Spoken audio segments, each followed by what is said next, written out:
pelo teu céu, que vai trazer a tua palavra. Que não seja ele, mas que seja teu Espírito Santo falando, Senhor Pai. Que ele diminua e que você apareça hoje aqui neste lugar, Senhor, como grande, como forte, como Senhor e como Salvador, Pai. Salve a alma nesta noite, liberte vida nesta noite, em nome de Jesus. Permaneça em pé, Pastor Dalva.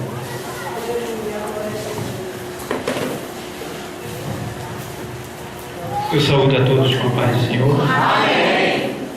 Glória a Deus. Abramos a nossa Bíblia na primeira carta do apóstolo Pedro, capítulo 1, e o versículo 16, que é o texto áureo desta festividade.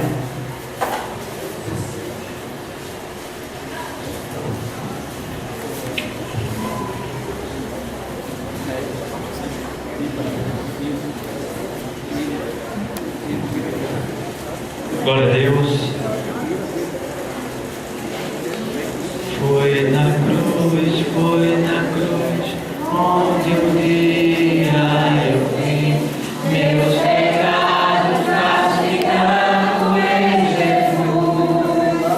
Foi ali pela fé que meus olhos abri, e agora minha fé em sua luz. Amém. Todos acharam? Amém. O texto sagrado diz assim, é o 15, né? 1 e 15. Mas como é santo aquele que vos chamou, sede vós também santos em toda a vossa maneira de viver. Vamos repetir esse texto? Vamos lá? Mas como é santo aquele que vos chamou. Eu leio os irmãos, repete, vamos lá. Mas como é santo aquele que vos chamou. Mas como é santo aquele que vos chamou. Sede vós também santos em toda a vossa maneira de viver. Em toda a vossa maneira de viver. Amém? Amém. Os irmãos que quiserem sentar, podem sentar. Os que quiserem ficar de pé comigo, podem ficar.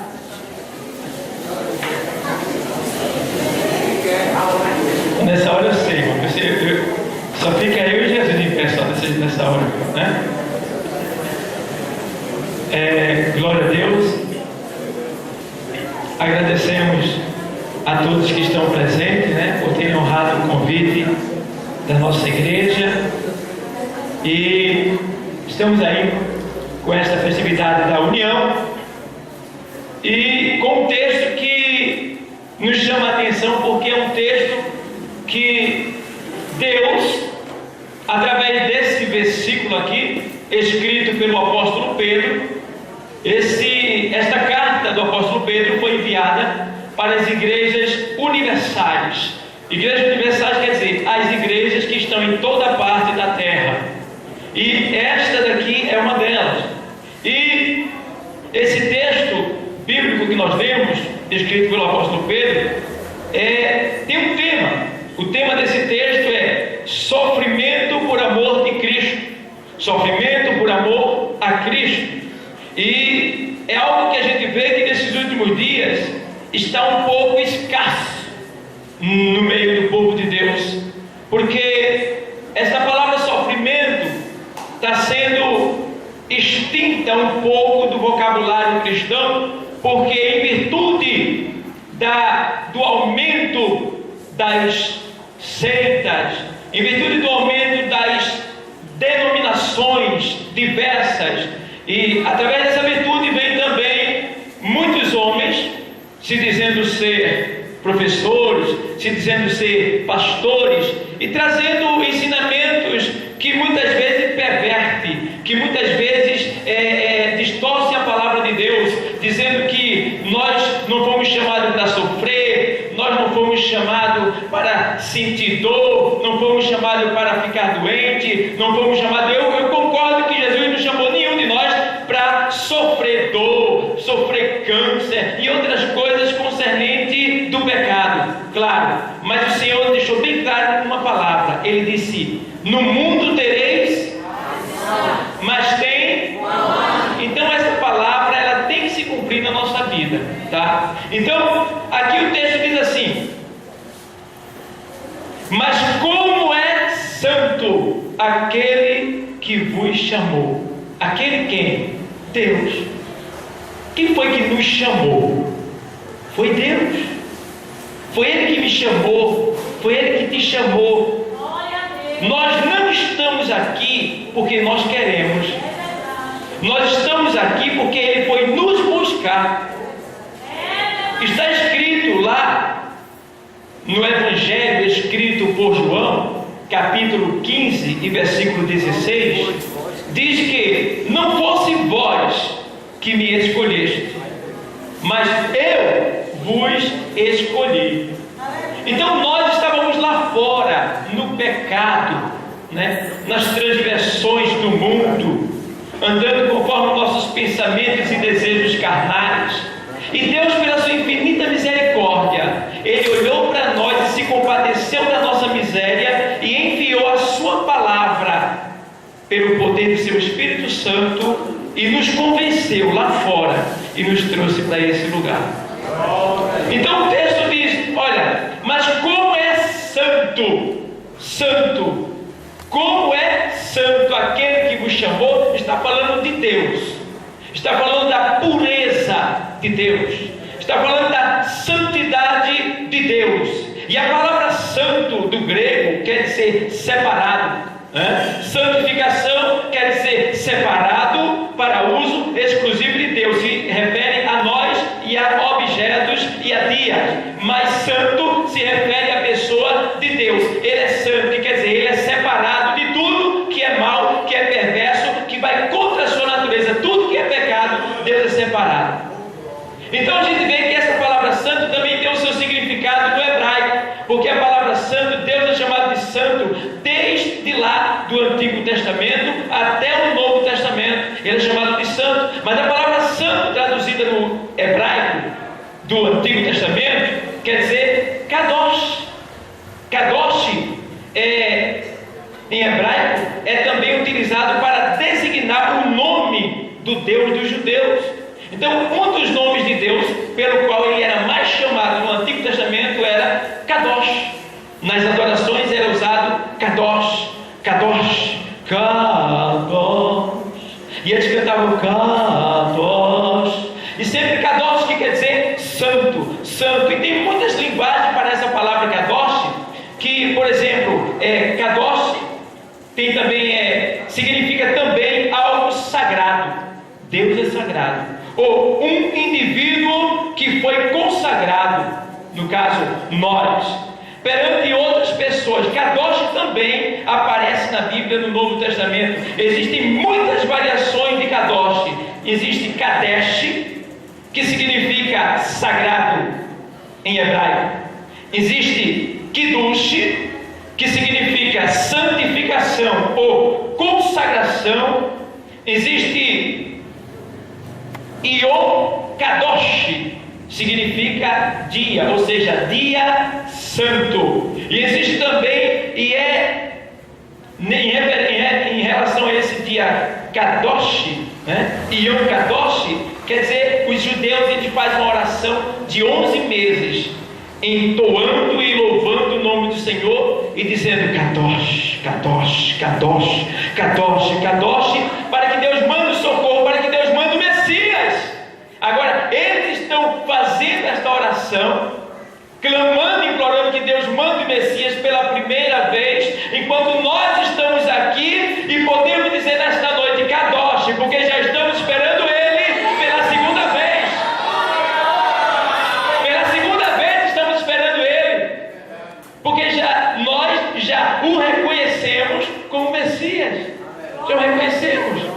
E a gente vê também que existem algumas palavras, por exemplo, como é santo aquele que vos chamou, como é Kadosh aquele que vos chamou. A gente vê que também o Senhor é santo, Ele é santo, santo, santo. E a gente precisa comprovar isso, porque muitas pessoas dizem Deus é santo, o Senhor é santo.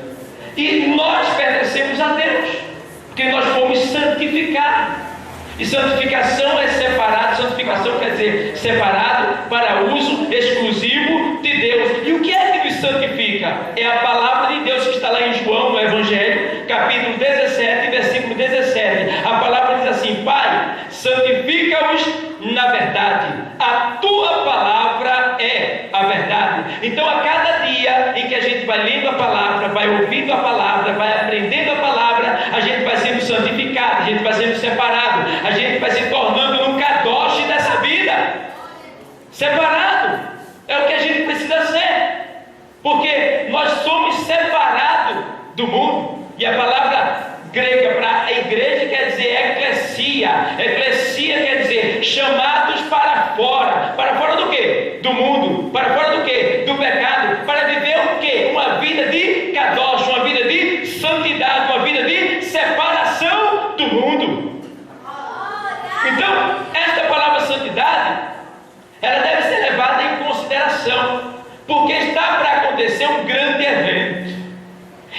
E nesse evento só vai participar dele quem for santo. Quem não for santo não vai. E Deus me deu algo nesta noite, que se você não for convencido e mudar de vida, meu Deus do céu, nunca mais você vai ser. Porque quem convence não é o homem, é o Espírito Santo de Deus. E o Espírito Santo convence o homem mediante a pregação da palavra de Deus. Porque a Bíblia diz que a fé vem pelo e o ouvir a palavra de Deus. Então, na medida que a palavra é pregada, ela é anunciada, ela vai criando em você, pelo poder do Espírito Santo, uma fé salvífica. Então, essa fé salvífica é que te faz se arrepender, sentir tristeza pela tua vida de erro, de pecado, e aí você se arrepende. E aí torna para o Senhor novamente. Sabia que todo dia a gente torna para o Senhor? Porque todo dia a gente erra, todo dia a gente peca. E se a gente não se arrepender e pedir perdão, confessando o Senhor, a gente está em pecado. Então a gente precisa tornar para o Senhor todo dia. Todo dia. Porque nós somos, enquanto vivemos, somos eternos errantes. Então o Senhor quer que a gente seja o quê? Santo. Então, como é santo aquele que vos chamou? Olha, Deus é santo no seu caráter. O que é caráter? É aquele comportamento que se manifesta quando a pessoa está sozinha, está em oculto. É o caráter. E é justamente o caráter de muitas pessoas que precisa ser moldado, que precisa ser mudado, que precisa ser transformado. Porque se o caráter é aquilo que se manifesta em oculto, então a gente vê que tem muitas pessoas, diz na palavra, que existem muitas pessoas que precisam ter o seu caráter moldado.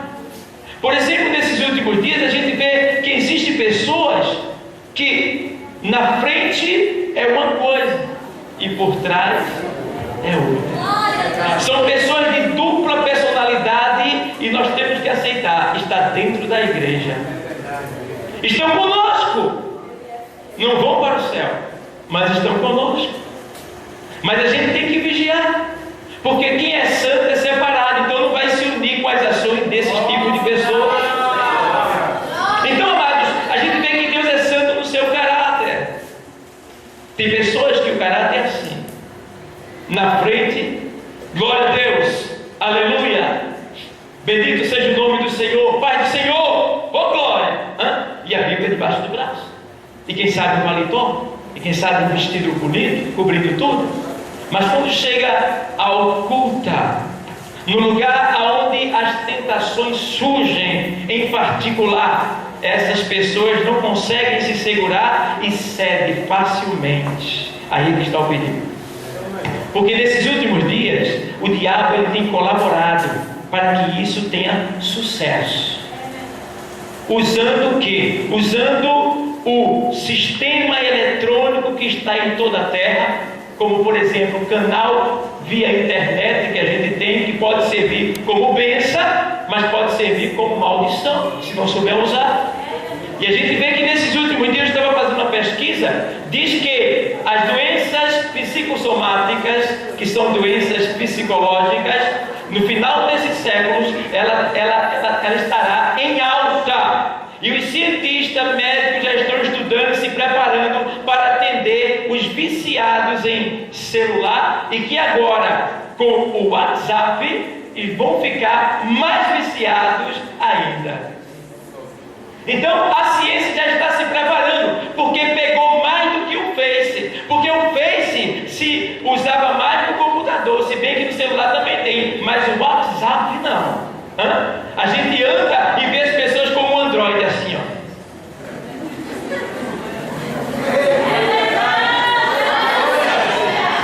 Eu vi uma mulher hoje, uma jovem hoje, ela dava 2 passos, olhava para frente e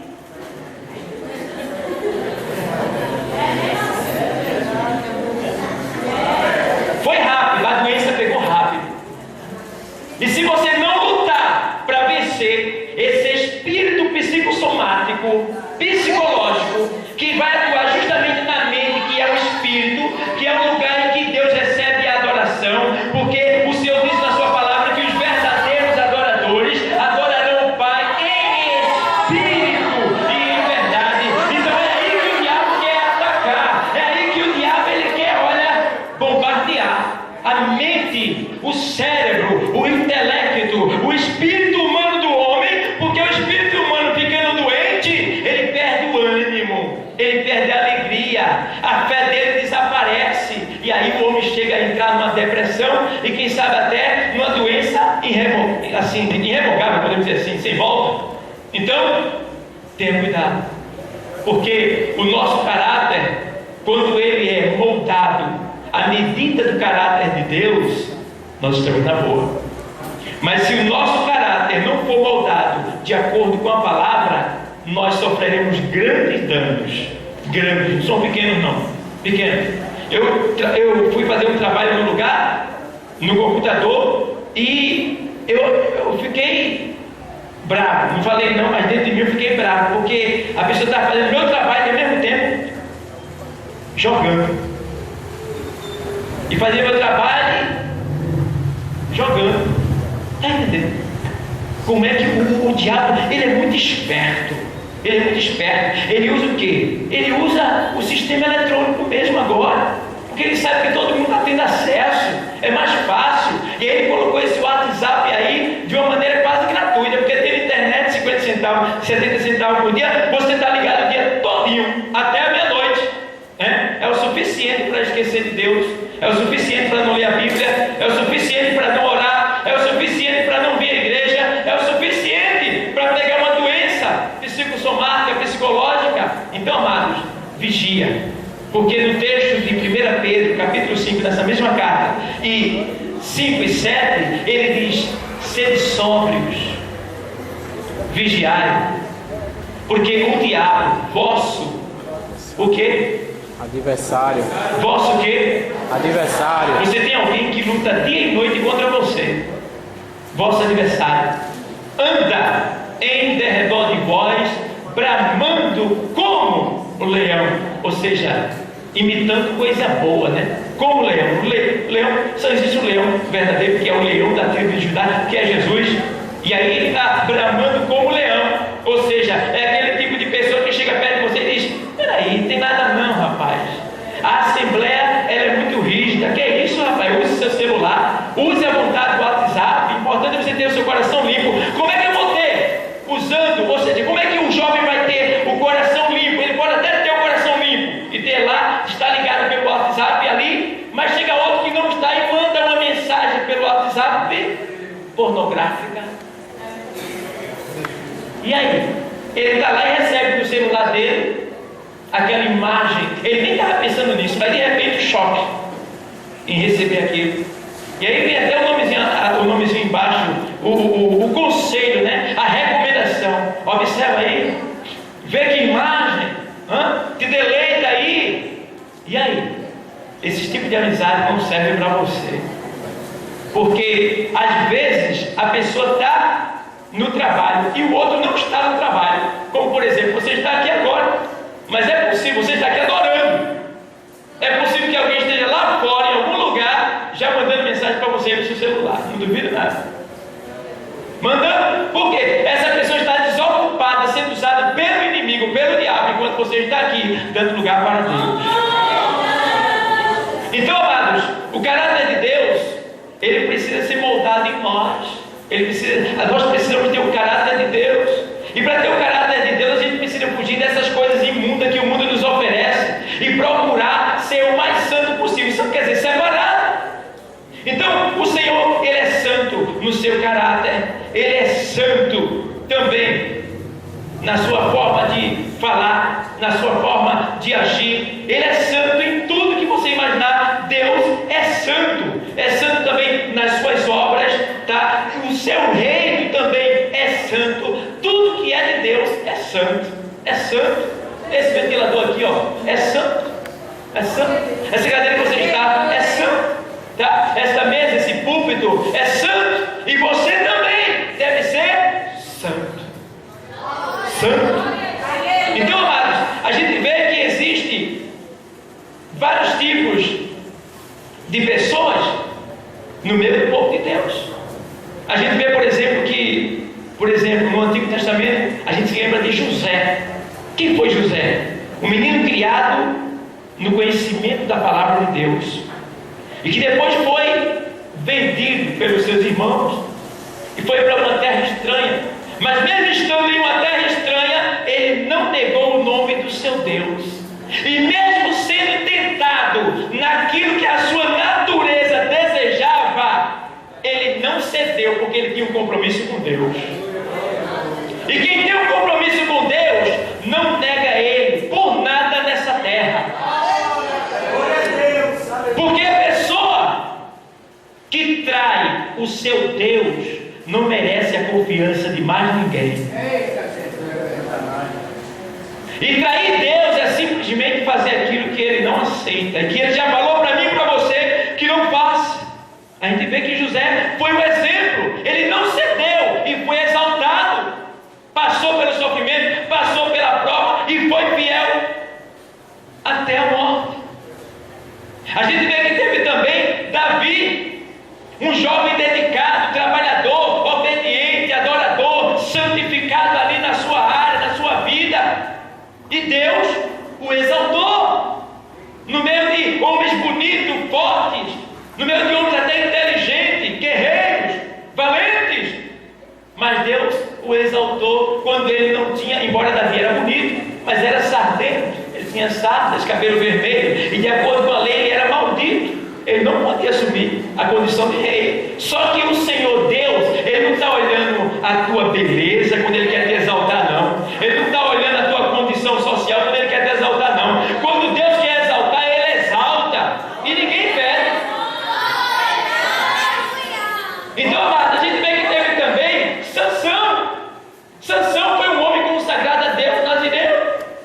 Ele recebeu da parte do Senhor uma grande dádiva, o poder do Espírito Santo para vencer ali aquele povo filisteu, para vencer aquele povo que lutava contra o seu povo.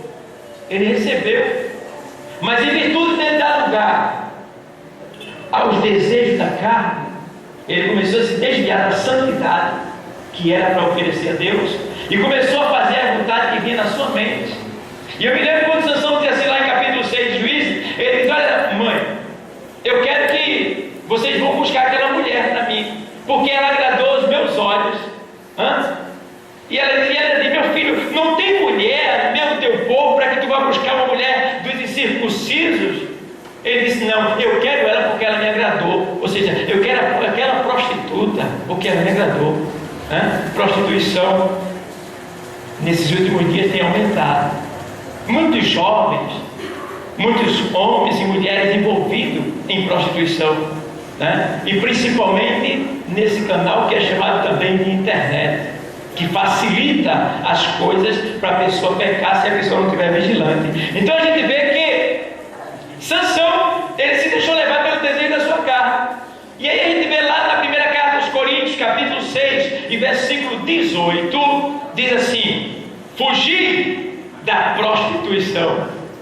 Todo pecado que o homem comete é fora do corpo, mas quem se prostitui peca contra o seu próprio corpo. porque está denegrindo o seu corpo, que não é seu.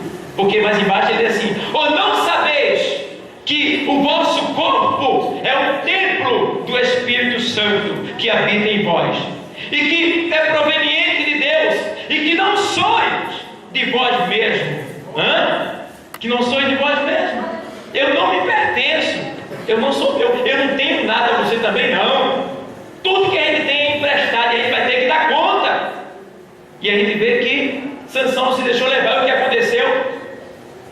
Perdeu a santidade, teve seus olhos arrancados e foi envergonhado. E pela misericórdia, Deus ainda o salvou. A gente vê que teve também Daniel, um jovem levado para uma terra estranha, em virtude da desobediência do seu país. Mas ele não era desobediente, e ele foi fiel, ao ponto de chegar lá e dizer: eu não quero nada que o rei come, porque era tudo impuro. E se separou-se, e se santificou-se, e foi fiel, até o ponto de um dia, depois de mais velho, ele foi lançado na cova do leão, e Deus entrou com ele lá, e não houve nenhum dano nele, porque ele não estava na carne. Leão gosta de carne, Daniel não estava na carne, ele estava no Espírito.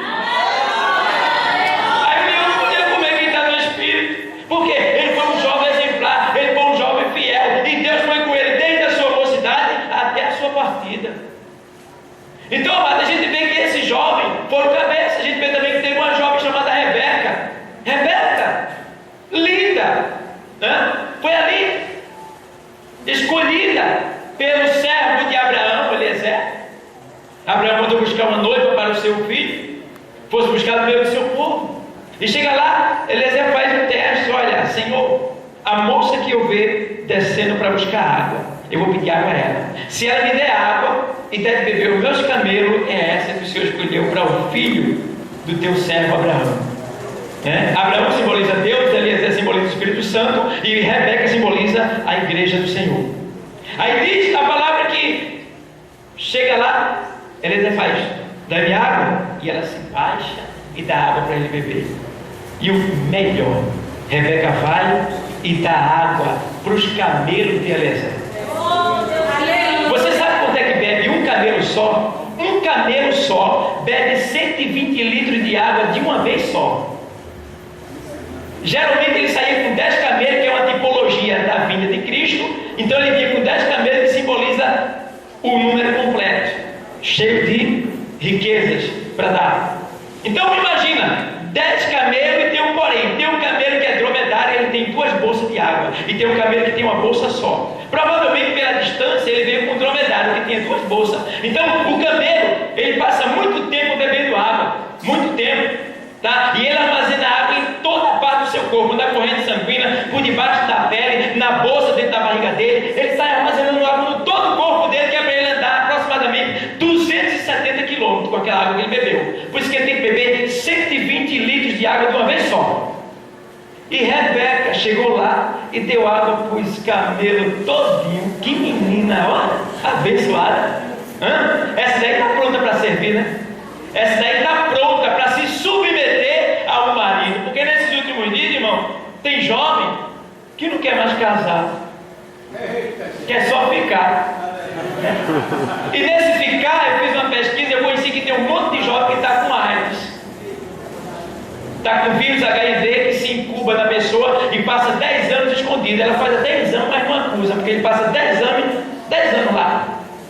E ela vai até, quem sabe, se ela se casar, vai até passar para o marido, porque ela está vivendo uma vida de ficar. E a gente sabe que no ficar, até no beijo pode se pegar o vírus da AIDS. Vou te explicar por quê. Às vezes você escova os dentes e acontece que tem uma placa lá, e quando você escova, sai sangue. Às vezes acontece isso.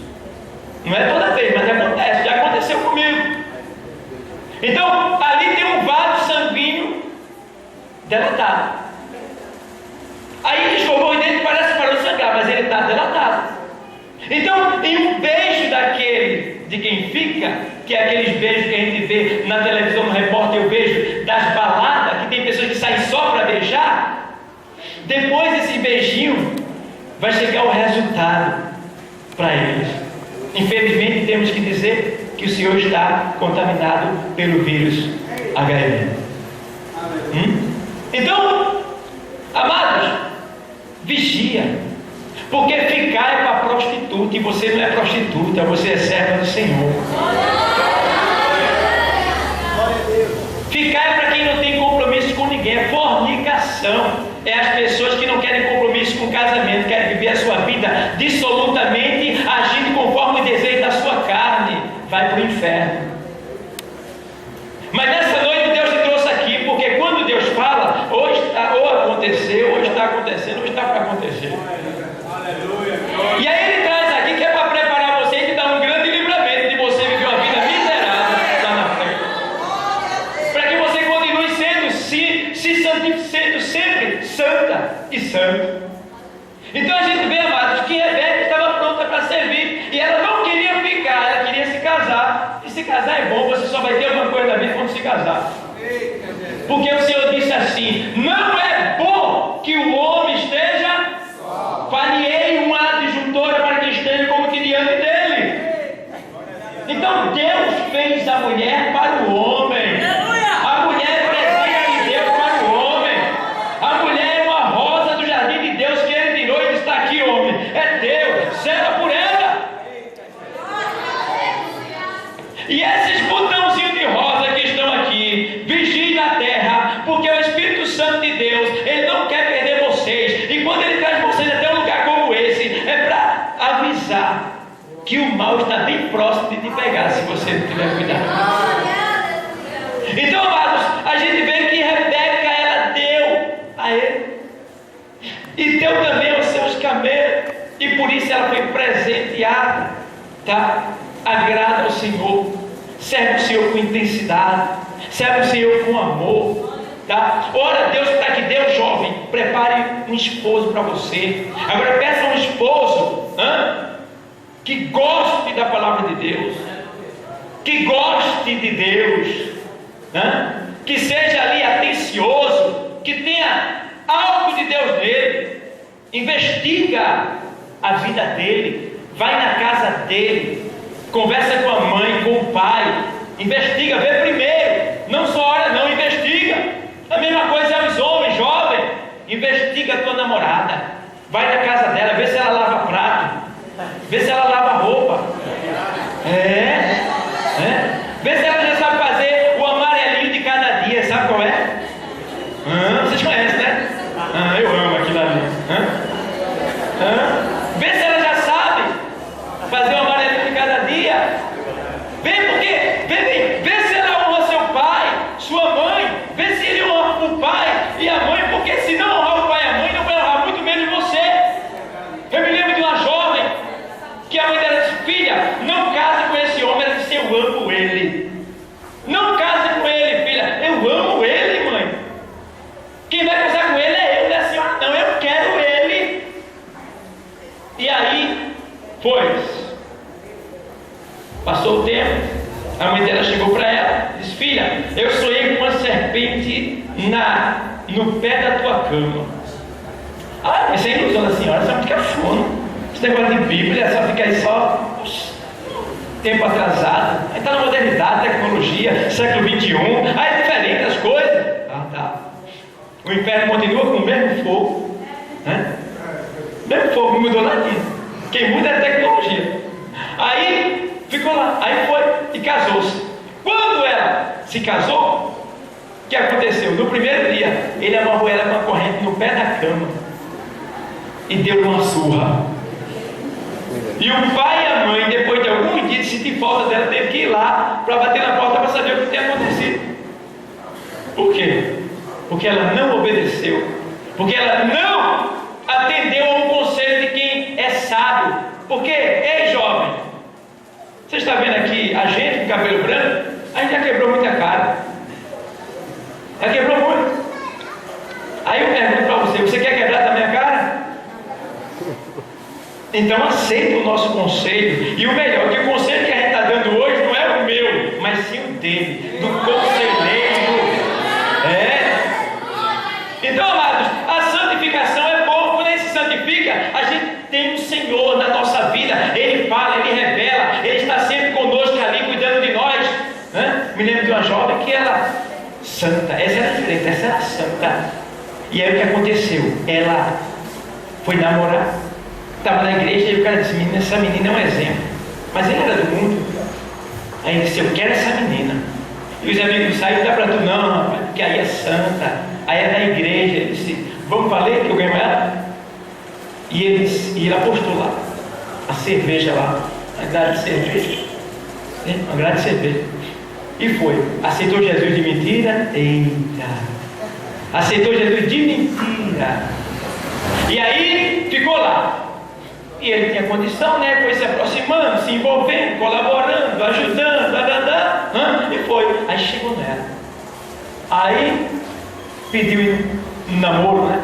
Aí ficou visitando a casa dela, aquele negócio todo. Aí ela disse: eu vou orar. Olhar: Senhor, é esse o meu? Aí ela ficou aguardando. O Senhor não disse nada. Passou-se os meses e ela sempre orando: Senhor, é esse o meu? E Deus não dizia nada. Deus não dizia nada. E ela disse: Senhor, está chegando o dia de eu casar. Noivou. Ela disse: Senhor, está chegando o dia de eu casar e o Senhor não falou nada para mim. Aí ela entrou em jejum. E quando ela entrou em jejum, ela fez jejum de judeu, que é 24 horas, né? Aí ela fez o jejum. Quando ela fez o jejum, ela ficou um pouco abatida. Ela disse: Senhor, já não aguento mais, fala comigo. E o Senhor falou com ela, no coração dela, e disse: tome um copo de leite. E ela esperava outra coisa. Ele tomou um copo de leite, né? Ficou. Chegou o dia do casamento e Deus não falou nada para ela. Vê bem, mas só que quem é santo, quem é de Deus, Deus não desampara não. Chegou o dia do casamento e ela preocupada.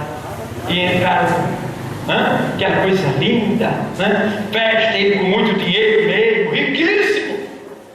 E aí casou-se. Entrou no tremendo carro que ele tinha e foram lá para a lua de mel, aquele tremendo apartamento próximo à praia. E foram, quando chegou lá, que subiu lá naquela cobertura, aí eles estão lá na lua de mel. Aí ele vai lá na geladeira e tira lá uma cerveja. E aí ele coloca a cerveja no copo dele e no outro copo. E ela ficou olhando assim, meio estranho. E ela sempre orando a Deus, né? Mas Deus não falou nada. E aí ele botou o copo, chegou para ela e disse: toma. Ela: que é isso? Eu não tomo isso não. Você vai tomar. Não. Deus me livre, eu nunca tomei isso, não vou tomar agora não. Você vai tomar. E plim! O bicho caiu na hora.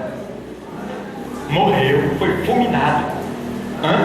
Aí ela ficou virgem, santa e rica para casar com o príncipe que Jesus vai mandar para ela. Por quê? Porque ela é santa.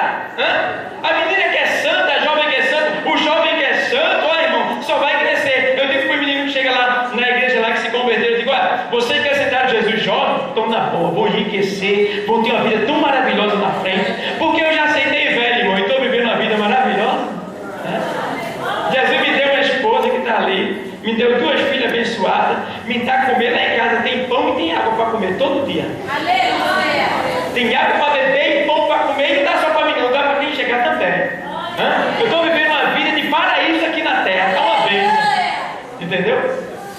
Então, Deus faz assim por quem se ocupa com o que é dele. Então, amados, eu quero entrar agora na questão do arrebatamento. Eu vou abreviar algumas coisas. Porque o Senhor disse que já está voltando. E essa é a qualidade daqueles que vão ser arrebatados. Se você tiver paciência mais um pouquinho, você vai ouvir algo agora que você não ouviu nunca, eu acredito. Alguns já ouviram, outros não. Mas eu quero falar primeiro sobre a questão das 70 semanas do profeta Daniel.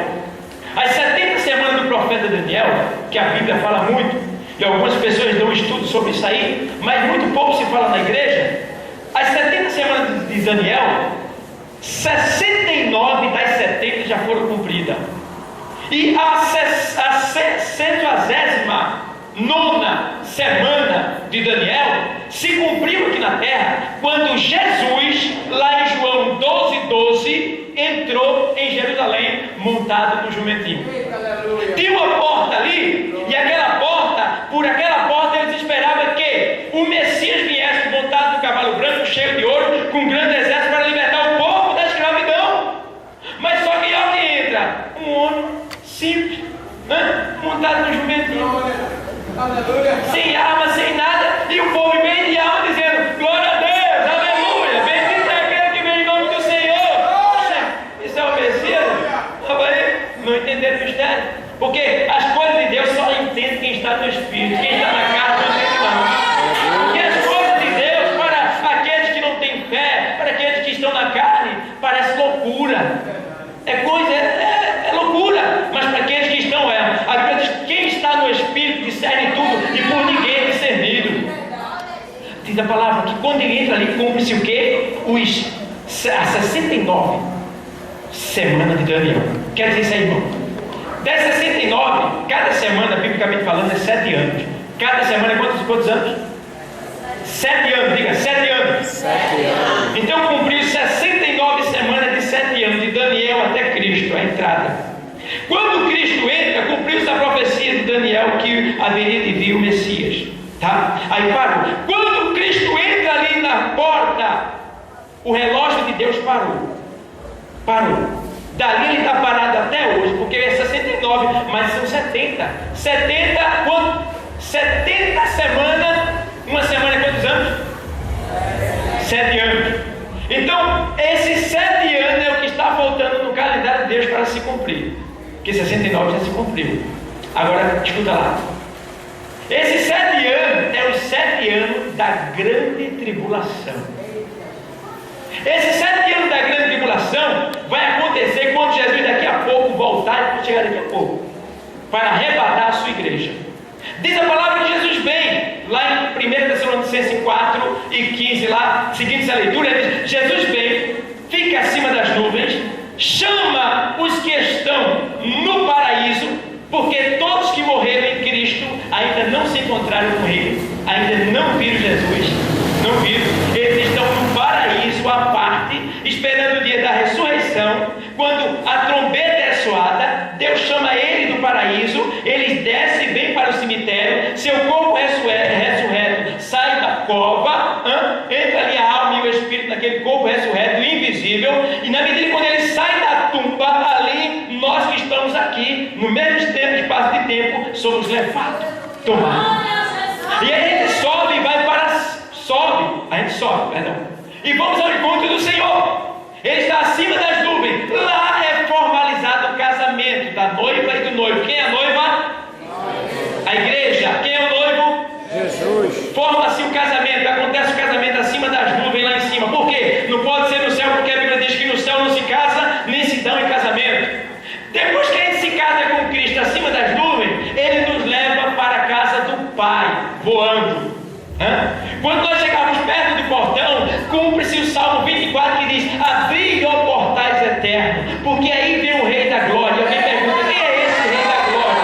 É o Senhor, poderoso na batalha. Ele vem com a sua noiva, e aí entra, e aí vai entrando nos portais eternos, e ali ficaremos lá por 7 anos. Vai segurando aí, vai segurando. Nesse período de 7 anos, já falei aqui em outra explicação, Deus vai se alegrar conosco, vai nos servir, e em um pequeno momento lá, Ele vai se sentar com cada um de nós, tá? Vai nos chamar. Imagina quantos cristãos a gente vai estar tudo lá. Ele vai se sentar e vai nos ensinar a ser juízes, porque quando nós caímos lá no Éden, nosso pai Adão caiu, nós perdemos 97% do nosso entendimento. A gente só vive com 3%. Quem trabalha muito é com 5%. Aí fez o computador, esses camaradas que faz coisas de que chama atenção, trabalha com 4,5, 5. Nós trabalhamos com 3, 3,5, 4. Então, nosso entendimento se perdeu. Então, lá no céu, esse entendimento vai ser restituído. Nós vamos ter 100% de entendimento.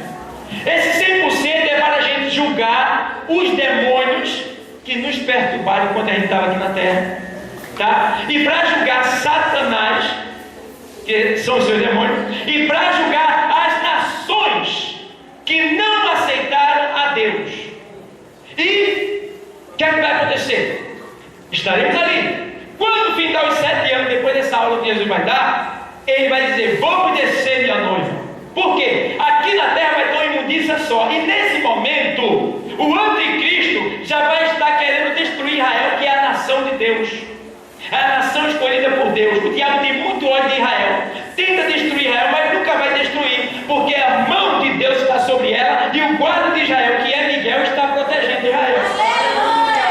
E aí diz a palavra que quando tiver todas as nações da terra voltadas para destruir Israel, o Senhor vai vir nas nuvens, Apocalipse capítulo 19, versículo 11, e todos vão ver um grande claridão. Nesse claridão vão olhar para cima e filmar, e vão ver um homem montado no cavalo branco, as suas vestes salpicadas de sangue, porque é o sangue de Cristo que estava na terra, e subiu e manchou as suas vestes, porque ele não vai deixar o seu sangue santo na terra. E aí fica as suas vestes salpicadas de sangue. Diz a palavra que atrás dele vem um grande exército semelhante a essas luzes fluorescentes assim, brilhando, que somos nós, no corpo glorioso, vestido de vestes brancas, voando atrás dele. E aí o Senhor diz a palavra que ele vai encontrar ali Satanás, o anticristo, a besta fera, e todos os exércitos da terra que ele destruir a sua nação. Aí a Bíblia diz que o Senhor, naquele momento, com o sopro da sua boca, ele destrói todos os exércitos. Tem mais, ele mata todos os ímpios da terra.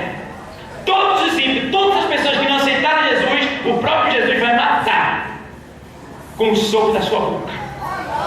E diz a palavra que haverá uma grande carnificina, mas um anjo chamará todas as aves de rapina para comer os corpos daquelas pessoas. E diz a palavra que os judeus passarão 5 meses enterrando o corpo e queimando o corpo, porque vai ser muito corpo na terra. E diz a palavra que naquele momento, quando o Senhor faz esta limpeza na terra, ele estabelece ali um milênio. O que é milênio? É 1000 anos de paz, governado com Cristo e pela sua igreja. Aí eu quero chegar num ponto que Deus me deu para falar para vocês. Por que nós temos que ser santos? Por que nós temos que lutar para dar o melhor de nós? Para não cair nessas tentações que o diabo está patrocinando para que o povo de Deus, o jovem de Deus, se desvie. Por quê? Porque existirá no milênio 2 tipos de corpo. Vai existir o corpo glorificado, que é os que vieram com Cristo, e vai existir o corpo que não é glorificado. E qual é esse? Por quê? Os que foram com Cristo terão seu corpo transformado, mas os que ficaram não terão seu corpo transformado. O que é que vai acontecer? Deixa eu explicar melhor. Diz a palavra que ele estabelecerá um milênio. No milênio, vai se poder ainda ter filho, mas só quem ficou na terra. A pessoa que ficou, que não foi arrebatada, aí se aguentar e passar pela grande tribulação, a Bíblia diz que é pouquíssima pessoa, pouquíssimo, que vai ser salvo. Porque a grande tribulação vai ser tão terrível, que a Bíblia diz que os homens, eles procurarão a morte, e a morte fugirá deles. A pessoa vai querer se matar e não vai conseguir. Vê que coisa triste. Vai sair uns demônios que eles vão picar os homens de tal maneira que os homens vão sentir uma dor enorme, semelhante à picada do escorpião. A água vai ser escassa, as estrelas vão cair na terra, a grande tribulação será terrível, e poucos crentes que ficaram, por ser desobedientes, vão resistir. Por quê? Uma parte deles vão morrer, torturados. Outros vão negar o nome do Senhor, porque não vão aguentar a dor e vão aderir ao chip, ao sistema da besta, e aí não tem como escapar. Quando Jesus voltar, vai para o inferno. Então, baseando-se nisso, a gente vê que quando Jesus voltar para estabelecer o milênio, poucas pessoas vão estar na terra, nesse mesmo corpo que a gente está, e a gente volta no glorioso. Então ali ele vai estabelecer o milênio, e os judeus pregarão a palavra de Deus em toda a terra, e cumpre-se aquela profecia que está lá em Joel: e haverá de ser que nos últimos dias derramarei do meu espírito sobre toda a carne. Então naquele tempo do milênio, todas as pessoas terão o Espírito Santo dentro dela. Ele operará tremendamente. Então, veja bem o que está acontecendo. Depois desse período de 1000 anos, porque a Bíblia diz que ainda morrerá pessoas de maldição. Por quê? A Bíblia diz que lá em Isaías 65, se não me falha a memória, diz que um jovem morrerá de 100 anos, porque a estatística de vida é de 1000 anos. A pessoa vai viver 1000 anos. Então diz a palavra que as pessoas viverão 1000 anos, e quem morrer de 100 anos é maldição, é desobediência. E todos que ficarem na terra irão para Israel adorar o Senhor lá. Olha, irmão, Cristo está lá governando da Nova Jerusalém, que vai ficar acima da Jerusalém terrestre. É uma Nova Jerusalém, a cidade santa do Senhor, que brilha mais do que o sol. E dali, junto com o Senhor da terra, nós estaremos governando ele, eu e tu. A gente vai chegar assim para quem ficou. Tu falou para a pessoa: ei, rapaz, cuida da tua santidade. Deixa a minha vida, não tem nada a ver com a minha vida. Faz um tempo que eu faço o meu. E aí? Aí chega o arrebatamento e você sobe. Aí o outro que ficou, quando chegar aquela hora, que já ele for salvo e a gente voltou, o que é que vai acontecer? Ó, olha para cá. O que é que vai acontecer? Vai acontecer que a gente que veio no arrebatamento, que veio com o corpo glorificado, vai mandar em quem ficou. Aí quem mais fez, quem mais pregou o evangelho, quem foi mais bem sucedido na obra do Senhor, vai ter patente. O que é patente? Vai ser, eu tenho que falar nessa linguagem, um sargento, um coronel, um tenente, um cabo, vai mandar. Nós mandaremos e todo mundo tem que nos obedecer, porque será um momento de paz, ninguém pode desobedecer. Então, amado, isso aí vai acontecendo no período de 1000 anos. Depois de 1000 anos, nasce muitas pessoas ainda nesse período. Depois de 1000 anos, o Senhor vai mandar soltar Satanás do abismo. Para que soltar Satanás que está preso? Para Satanás tentar pela última vez. Tentar quem? Tentar os que nasceram no milênio. Por quê? Porque os que nasceram no milênio não conheceram tentação e servem ao Senhor porque só tem o Senhor. E aí Deus quer provar se eles querem servir ao Senhor mesmo ou não. Aí soltará Satanás, diz a palavra que Satanás virá e ainda tentará uma grande quantidade de pessoas que estão no milênio. A vantagem é essa.